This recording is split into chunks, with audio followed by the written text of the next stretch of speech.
नमस्कार भाइयों। आज हम फिर एक नई वीडियो के साथ में आपके सामने हैं और आज हम बात करेंगे भारतीय संविधान की महत्वपूर्ण विशेषताएं, मुख्य मुख्य विशेषताएं। संविधान की मुख्य विशेषताएं मुख्य रूप से कंपटीशन देने वाले बच्चों के लिए या बीए में पढ़ रहे बच्चों के लिए और मुख्य रूप से 12वीं के राजनीति विज्ञान के स्टूडेंटों के लिए काफ़ी महत्वपूर्ण है। ये वीडियो मुख्य रूप से 12वीं के बच्चों के लिए बनाई गई है, लेकिन उतनी ही यह बीए के और कंपटीशन की तैयारी करने वाले बच्चों के लिए भी उतनी ही उपयोगी रहेगी। संविधान की विशेषताओं का सामान्यतः मतलब है कि संविधान का संक्षिप्त परिचय। अब हम संविधान की विशेषताओं के विषय में बात करेंगे। संविधान के विषय में डॉक्टर बी.आर. अम्बेडकर ने कहा है, मैं अनुभव करता हूं कि भारतीय संविधान कार्य संचालन योग्य है, लचीला है तथा इसमें शांति काल व युद्ध काल में देश की एकता बनाए रखने का सामर्थ्य है। ऐसा डॉक्टर भीमराव अम्बेडकर ने, जो कि भारतीय संविधान के निर्माता कहे जाते हैं, शिल्पकार कहे जाते हैं, उन्होंने संविधान के विषय में ऐसा कहा है। इसके विषय में थोड़ी सी और बात करते हैं कि भारतीय संविधान कार्य संचालन योग्य है, अतः परिस्थितियों के अनुसार इसमें परिवर्तन की क्षमता है। अतः संविधान के संशोधन की जो प्रक्रिया है अनुच्छेद संख्या 368 के तहत दी गई है और उसमें 3 प्रक्रियाएं बताई गई हैं, जिससे ऐसा भी ना हो कि संविधान को सरकार जैसा चाहे उस प्रकार से उसमें परिवर्तन कर सके, या ऐसा भी नहीं है कि परिस्थितियों के अनुसार संविधान में परिवर्तन किया ही ना जा सके। अतः यह कार्य संचालन योग्य है, परिस्थितियों के अनुसार इसमें परिवर्तन किया जा सकता है और सरकार अपनी इच्छा के अनुसार इसको पूरी तरह से बदल भी नहीं सकती। अतः इसमें लचीले और कठोर सभी प्रकार की व्यवस्थाएं। इसके अलावा संविधान में शांति काल व युद्ध काल के लिए देश की एकता को बनाए रखने के लिए विभिन्न व्यवस्थाएं की हैं। जैसे शांति काल व्यवस्था के लिए भारतीय भारत में एकता बनी रहे, इसके लिए विभिन्न व्यवस्थाएं की गई हैं। तो आपातकाल में राष्ट्रपति शासन की व्यवस्था की गई है, जिसके द्वारा भारत की एकता अक्षुण्ण बनी रहे। ऐसा डॉक्टर भीमराव अम्बेडकर ने संविधान के विषय में कहा है। भारतीय संविधान भारतीय परंपराओं, विश्वासों, आस्थाओं, आधारभूत शाश्वत मूल्य सिद्धांतों को समेकित करते हुए भारत की सामाजिक, ऐतिहासिक, धार्मिक और राजनीतिक परिस्थितियों को ध्यान में रखते हुए कार्य संचालन योग्य बनाने का प्रयास किया गया है। भारतीय संविधान भारतीय शासन या प्रशासन में आधारभूत महत्वपूर्ण भूमिका रखता है। अतः हम यह कह सकते हैं कि भारत का जो शासन या प्रशासन है भारतीय संविधान की इच्छा के अनुसार ही संचालित होता है या उससे ही शक्तियां प्राप्त करता है। अतः भारतीय संविधान में या भारतीय प्रशासन शासन में संविधान की एक महत्वपूर्ण भूमिका मानी जाती है।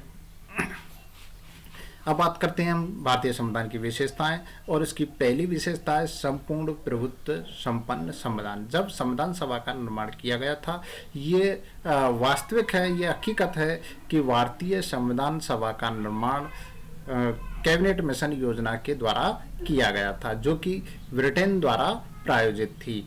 लेकिन बाद में जब भारतीय संविधान भारत स्वतंत्र हो गया है, उसके बाद जो संविधान सभा थी वो संपूर्ण प्रभुत्व संपन्न, अतः सर्वोच्च शक्तिशाली, भारत के अंतर्गत सबसे सर्वोच्च शक्तिशाली संस्था के रूप में उसने कार्य किया। इसके साथ साथ उन्होंने ये भी लिखा है कि जब प्रस्तावना की शुरुआत होती है कि हम भारत के लोग या भारतीय जनता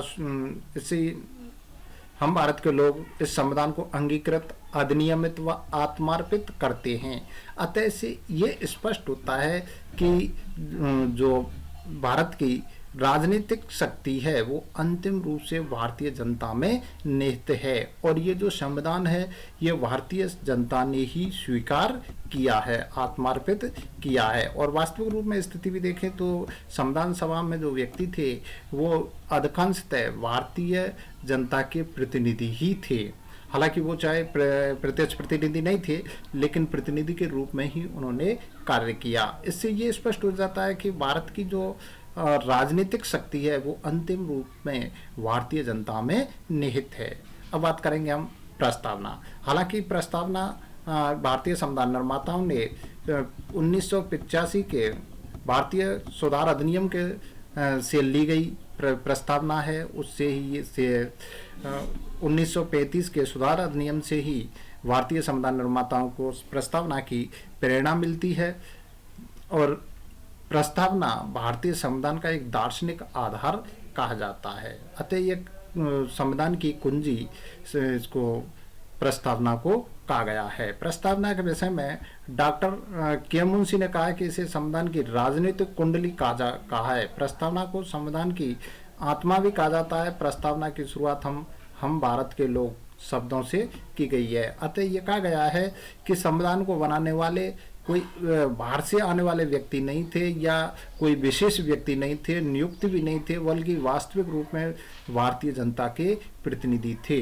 और भारतीय जनता के प्रतिनिधियों ने ही भारतीय संविधान का निर्माण किया। इसीलिए ये प्रस्तावना की शुरुआत इन शब्दों से होती है कि हम भारत के लोग। अतः भारतीय की जो संविधान ने जो शक्ति प्राप्त की है संविधान सभा ने, वह शक्ति स्वयं में शक्ति ना होकर जनता से प्राप्त की गई शक्ति है, ना कि किसी ब्रिटिश संस्था के द्वारा प्राप्त की गई शक्ति, बल्कि भारतीय जनता से प्राप्त शक्ति का उपयोग करते हुए संविधान का निर्माण किया गया। अतः भारतीय जनता की जो आशाएं और आकांक्षाएं थी वो संविधान की प्रस्तावना में निहित मानी गई हैं। और प्रस्तावना को भारतीय संविधान का एक दार्शनिक या महत्वपूर्ण आधार भी कहा जा सकता है। अब बात करते हैं हम अगली विशेषता, भारतीय संविधान विश्व का सबसे विशाल संविधान। विश्व के जब हम अन्य संविधानों की बात करते हैं, जैसे अमेरिका का संविधान है, अमेरिका के संविधान में 7 अनुच्छेद हैं। और इसी प्रकार यदि हम बांग्लादेश के अनुच्छेद की बात करें तो बांग्लादेश के अनुच्छेद में बांग्लादेश के संविधान में 153 अनुच्छेद हैं। इसी प्रकार कनाडा के संविधान में 147 अनुच्छेद हैं। ऑस्ट्रेलिया के संविधान में 128 अनुच्छेद हैं। इसी प्रकार दक्षिणी अफ्रीका के संविधान में 153 अनुच्छेद हैं। और संयुक्त राष्ट्र संघ का जो चार्टर है या वो संविधान है उसमें मात्र 111 अनुच्छेद हैं। यदि इनकी तुलना हम भारतीय संविधान से करें तो भारतीय संविधान में 395 अनुच्छेद हैं और 22 भाग हैं और 22 अध्याय हैं। भाग और अध्याय को एक ना समझें, बल्कि ये दोनों अलग अलग इकाइयां हैं।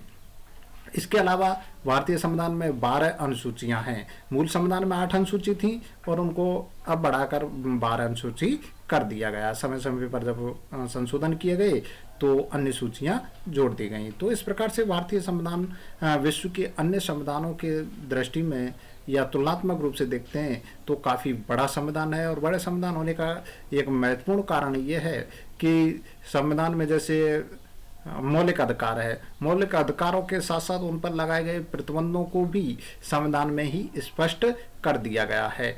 इसके अलावा जो संशोधन की प्रक्रिया हैं उनको भी संविधान के द्वारा ही स्पष्ट कर दिया गया है। 12 अनुसूचियों के अलावा संविधान में 5 परिशिष्ट भी जोड़े गए हैं। इसके अलावा समय समय पर जब आवश्यकता हुई है संविधान में संशोधन भी किए गए। और आज तक हम बात करते हैं तो लगभग 100 से अधिक संविधान में संशोधन किए जा चुके हैं। अतः जैसी जैसी आवश्यकता पड़ी परिस्थितियों के अनुसार संविधान को संशोधित किया गया है। अगली विशेषता के रूप में हम बात करते हैं लिखित एवं निर्मित संविधान। अतः भारत का संविधान लिखित और निर्मित संविधान है।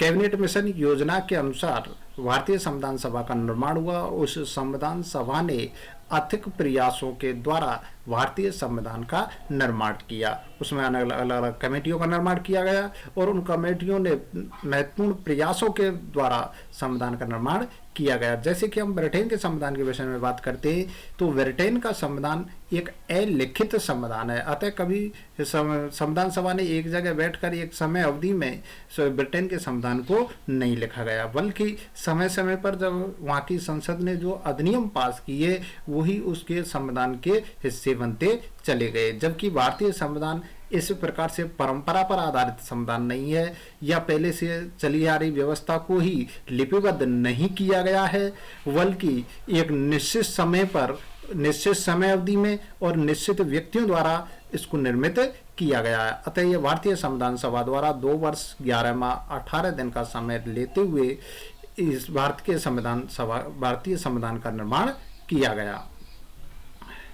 और साथ ही साथ इसमें परिस्थितियों, देश की परिस्थितियों या काल या कुछ अन्य स्थितियों के अनुसार इसमें संशोधन की व्यवस्था भी की गई है।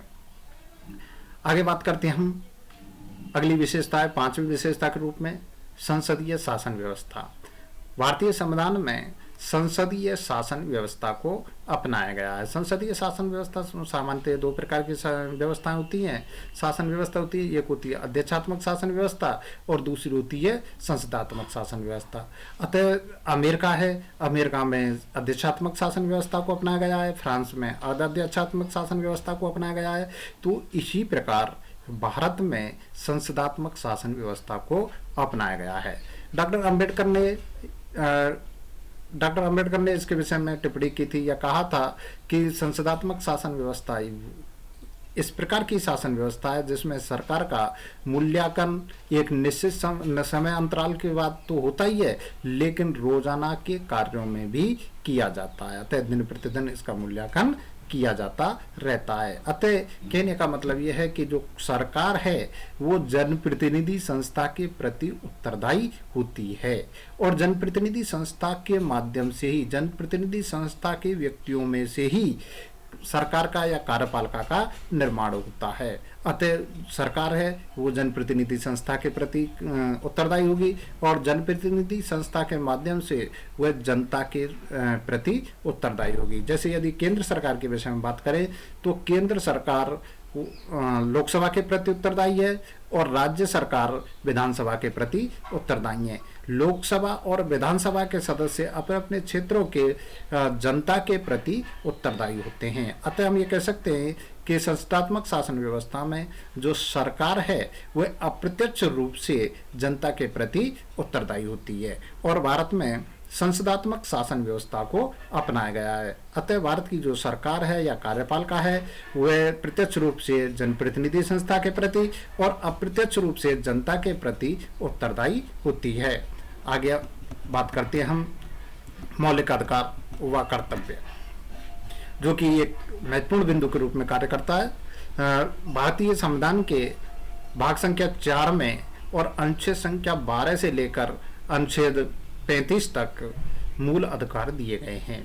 मूल संविधान में मौलिक अधिकारों की संख्या 7 थी, लेकिन 44वें संविधान संशोधन में इनमें से संपत्ति के अधिकार को हटा दिया गया। वो कुछ उस समय के विकास के कारणों में या विकास के कार्यों में ये व्यवधान के रूप में खड़ा हो रहा था, इसीलिए संपत्ति के अधिकार को निरसित कर दिया गया और वर्तमान में संविधान में 6 मूल अधिकार हैं। उनके विषय में यदि बात करें, जैसे अनुच्छेद संख्या 14 से 18 तक समानता का अधिकार है, अनुच्छेद संख्या 19 से 22 तक स्वतंत्रता का अधिकार है, अनुच्छेद संख्या 23 और 24 में शोषण के विरुद्ध अधिकार है, अनुच्छेद संख्या 25 से 28 तक धार्मिक स्वतंत्रता का अधिकार है और 29 और 30 अनुच्छेद संख्या 29 और 30 में शिक्षा एवं संस्कृति के संरक्षण का अधिकार दिया गया है। इसके अलावा अनुच्छेद संख्या 31 में संपत्ति का अधिकार था और अनुच्छेद संख्या 32 में संवैधानिक उपचारों का अधिकार है, जिसको कि डॉक्टर भीमराव अम्बेडकर ने संविधान की आत्मा के रूप में कहा था। सामान्यतः यदि पूछा जाए कि संविधान की कुंडली या संविधान की आत्मा क्या है तो उस जगह पर हम प्रस्तावना ही करेंगे, लेकिन यदि ये पूछ लिया जाए कि डॉक्टर भीमराव अम्बेडकर के अनुसार भारतीय संविधान की आत्मा किसे कहा गया है, तो हम अनुच्छेद संख्या 32 में दिए गए संवैधानिक उपचारों के अधिकार को हम सही मानेंगे। इसके अलावा इससे हालांकि भारतीय संविधान में जो मौलिक अधिकार दिए गए हैं वो अमेरिका के संविधान से प्रेरित माने जाते हैं। इसके अलावा है मूल कर्तव्य, तो अधिकारों के साथ साथ कर्तव्य भी उतने ही महत्वपूर्ण हैं। भारतीय संविधान में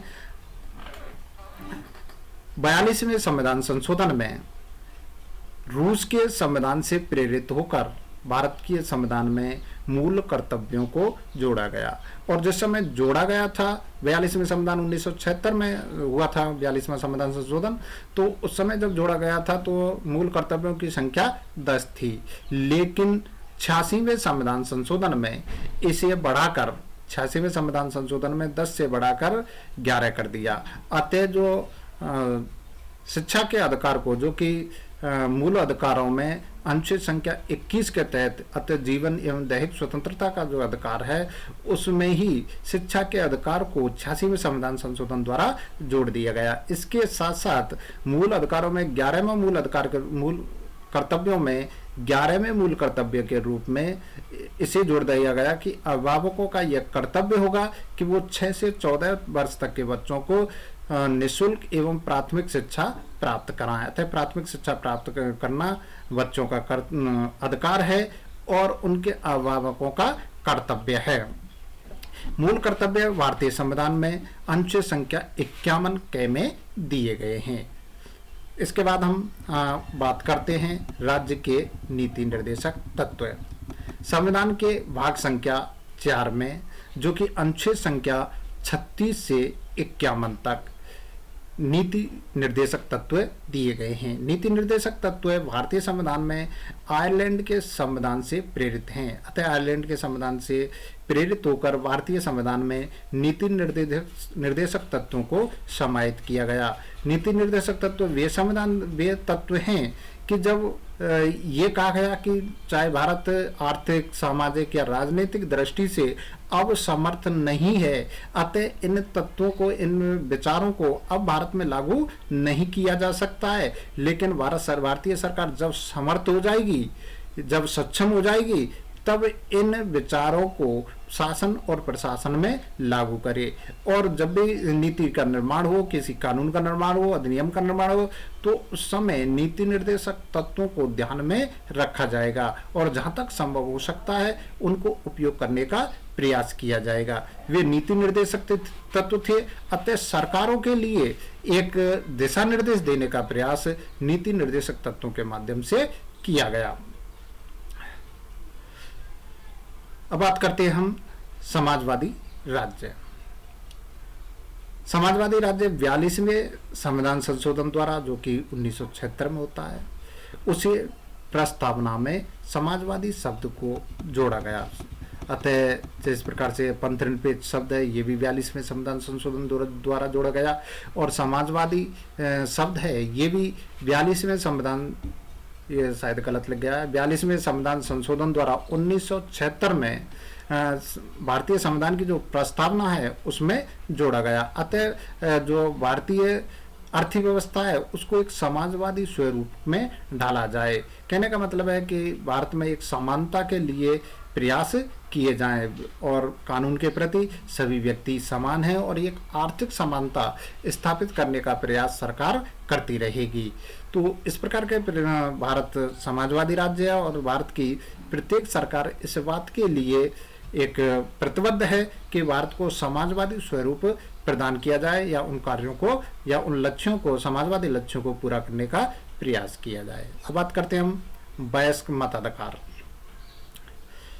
अधिकांश देशों में, अधिकांश लोकतांत्रिक देशों में जो साम्यवादी शासन व्यवस्था वाले देश हैं उनमें इस प्रकार के अधिकार कम ही प्राप्त हैं। लेकिन ऐसा नहीं है कि वहाँ अधिकार प्राप्त नहीं है, वहाँ भी कुछ कम मात्रा में अधिकार प्राप्त हैं। लेकिन लोकतांत्रिक देशों में अधिकांश में वयस्क मताधिकार प्राप्त है। इसी प्रकार भारत में सार्वभौमिक वयस्क मताधिकार प्रदान किया गया। हालांकि ये पहले सार्वभौमिक वयस्क मताधिकार की आयु 21 वर्ष हुआ करती थी, लेकिन प्रधानमंत्री राजीव गांधी के समय पर इसे 21 से घटाकर और 18 कर दिया गया। ये 61वें संविधान संशोधन द्वारा किया गया था। ये 160 गलत हो गया है। अतः 61वें संविधान संशोधन द्वारा 21 से घटाकर 18 वर्ष कर दिया गया है। कहने का मतलब यह है कि भारत के प्रत्येक नागरिक जिसने 18 वर्ष की आयु पूर्ण कर ली है, वो व्यक्ति अपना नाम मतदाता सूची में जुड़वा सकता है और MLA, MP या स्थानीय शासन की जैसे पंचायती राज व्यवस्था है या नगरीय स्वशासन व्यवस्था है, इसके अंतर्गत उसे वोट डालने का अधिकार प्राप्त हो जाता है। अतः भारत में वयस्क मताधिकार अतः 18 वर्ष से अधिक आयु के व्यक्तियों को वोट डालने का अधिकार प्राप्त है। जो पहले 21 था, 61वें संविधान संशोधन द्वारा इसे घटाकर 18 कर दिया गया है। अतः जब भारत के प्रधानमंत्री राजीव गांधी थे उसी समय ही इसे 21 से घटाकर 18 कर दिया गया है। अब बात करेंगे हम पंथ निरपेक्षता। भारत को एक पंथ निरपेक्ष राज्य घोषित किया है। ये तभी कर दिया गया जब भारत में संविधान लागू हुआ, उसी समय भारत को पंथ निरपेक्ष राज्य घोषित कर दिया गया। लेकिन 42वें संविधान संशोधन द्वारा पंथ निरपेक्ष शब्द को प्रस्तावना में जोड़ा गया। उससे पहले प्रस्तावना में पंथ निरपेक्ष शब्द नहीं था। हालांकि संविधान की भावना पहले से ही पंथ निरपेक्षता की थी। इसी कारण जो संवैधानिक जो धार्मिक अधिकार भारतीय संविधान में मूल अधिकारों के अंतर्गत आते हैं, भाग संख्या 3 में दिए गए हैं, जो कि अनुच्छेद संख्या 25 से 28 में दिए गए हैं। और इसमें महत्वपूर्ण है अनुच्छेद संख्या 25 में आत्मिक स्वतंत्रता की गारंटी दी गई है या आत्मिक स्वतंत्रता का अधिकार दिया गया है। अतः व्यक्ति को ये निश्चित है कि वो किसी भी धर्म को मान सकता है, किसी भी पूजा पद्धति को अपना सकता है। ये भी नहीं है कि यदि वो किसी धर्म विशेष को स्वीकार कर ले तो उसी धर्म विशेष की पूजा पद्धतियों को स्वीकार करना भी जरूरी नहीं है। वो अपनी नया धर्म शुरू कर सकता है या अपनी पूजा पद्धतियों में परिवर्तन कर सकता है और उनके अनुसार ही उन पूजा पद्धतियों को अपना सकता है।